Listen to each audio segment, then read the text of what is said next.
Bonjour à toutes et à tous et bienvenue. Aujourd'hui, on va plonger dans l'univers de l'intelligence artificielle, mais d'une manière un peu différente. On ne va pas partir de A à Z, non, on va plutôt partir des fondations pour aller jusqu'au sommet. On va vraiment construire notre compréhension ensemble en partant du plus petit, tout petit composant pour arriver aux immenses gratte-ciels numériques qui sont en train de redéfinir notre monde. Alors voici notre feuille de route. On commence tout en bas avec une simple ligne de maths, puis on va progressivement prendre de la hauteur pour admirer toute l'architecture. De la brique élémentaire jusqu'à la véritable métropole de l'IA, chaque étape va nous révéler une nouvelle facette de cet écosystème fascinant. Allez, c'est parti pour la première étape, les fondations. On va découvrir ensemble la base mathématique, qui est étonnamment simple, sur laquelle repose toute l'intelligence artificielle moderne. C'est la grande question, n'est-ce pas? On imagine des architectures d'une complexité folle, presque magique, mais en réalité, la vérité est à la fois beaucoup plus simple et je dirais même encore plus élégante. Eh bien, tout commence ici, avec des petites opérations mathématiques comme RMS Norm. Alors, son rôle, c'est un régulateur. Il faut imaginer que dans un réseau de neurones très profond, avec des centaines de couches, les valeurs peuvent se mettre à dériver de manière complètement folle. C'est ce qu'on appelle l'explosion ou la disparition des gradients, et ça rend l'apprentissage tout simplement impossible. RMS Norm, lui, il agit comme un garde-fou. Il s'assure que les données qui traversent chaque couche restent bien sages, dans une plage de valeurs stable. Et ça empêche l'entraînement de dérailler, et surtout, ça le rend beaucoup plus rapide. L'analogie du gratte-ciel, elle est vraiment parfaite ici. Si un grand modèle d'IA, c'est l'édifice, alors une fonction comme RMS Norm, c'est un rivet. Bien sûr, un seul rivet ne fait pas le bâtiment, c'est évident. Mais sans des millions de rivets standardisés et fiables pour que toute la structure tienne, l'édifice s'effondre. C'est donc un composant fondamental, complètement invisible, mais absolument essentiel. Bon, d'accord, si RMS Norm est un rivet, il faut bien une usine qui le fabrique, lui et toutes les autres pièces, non? Eh bien, c'est exactement le rôle des grands frameworks d'IA. C'est la boîte à outils des développeurs. Et voici l'une des usines les plus importantes du secteur, PyTorch. Cette citation, tirée de leur page GitHub, elle résume parfaitement leur mission. Fournir les outils pour manipuler des données sous forme de tableaux multidimensionnels, ce sont les fameux tenseurs, et pour construire des réseaux de neurones. Le tout en exploitant la puissance phénoménale des cartes graphiques, les GPU. Si PyTorch est devenu si populaire, c'est surtout grâce à sa flexibilité. Il est dynamique. Qu'est-ce que ça veut dire? Ça signifie que les chercheurs peuvent modifier leur modèle en pleine expérimentation. C'est un peu comme si un architecte pouvait déplacer un mur porteur en pleine construction sans que tout s'écroule. Pour la recherche, où on passe son temps à tester de nouvelles idées, c'est une capacité qui a tout changé.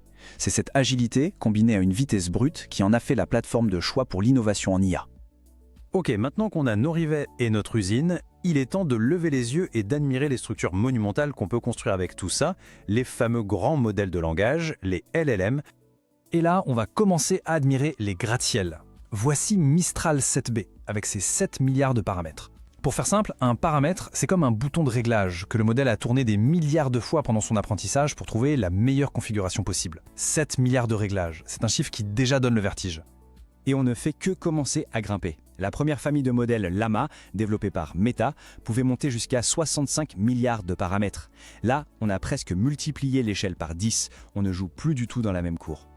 Et voici le sommet, du moins pour l'instant. Palm de Google, avec 540 milliards de paramètres, un demi-billion de réglages.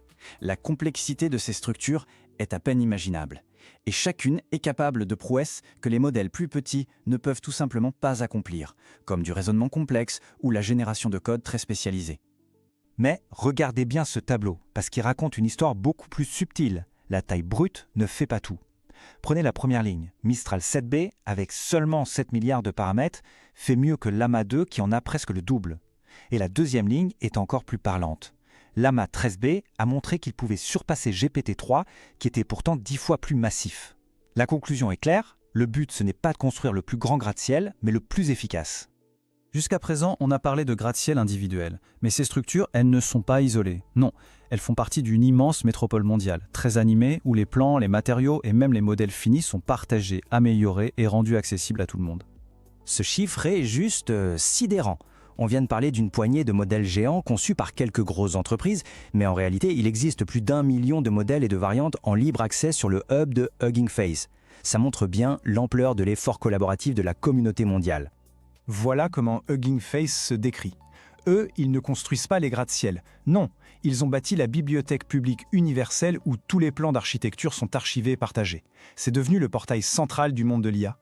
Le rôle de Hugging Face est absolument fondamental. Il démocratise l'accès à l'IA. Grâce à leurs outils standardisés, plus besoin de faire partie d'un grand labo de recherche pour pouvoir expérimenter avec un modèle de pointe. En créant un langage commun et des outils très simples, ils ont permis à l'écosystème tout entier de prospérer. Et ça a accéléré l'innovation à une vitesse folle. On a vu les fondations, les usines, les gratte-ciel et la ville collaborative. Mais maintenant, la question c'est à quoi ressembleront les matériaux de construction de demain ? La prochaine révolution pourrait bien être une simplification radicale. C'est l'idée derrière les LLMs 1 bit. Oubliez les nombres complexes pour chaque paramètre.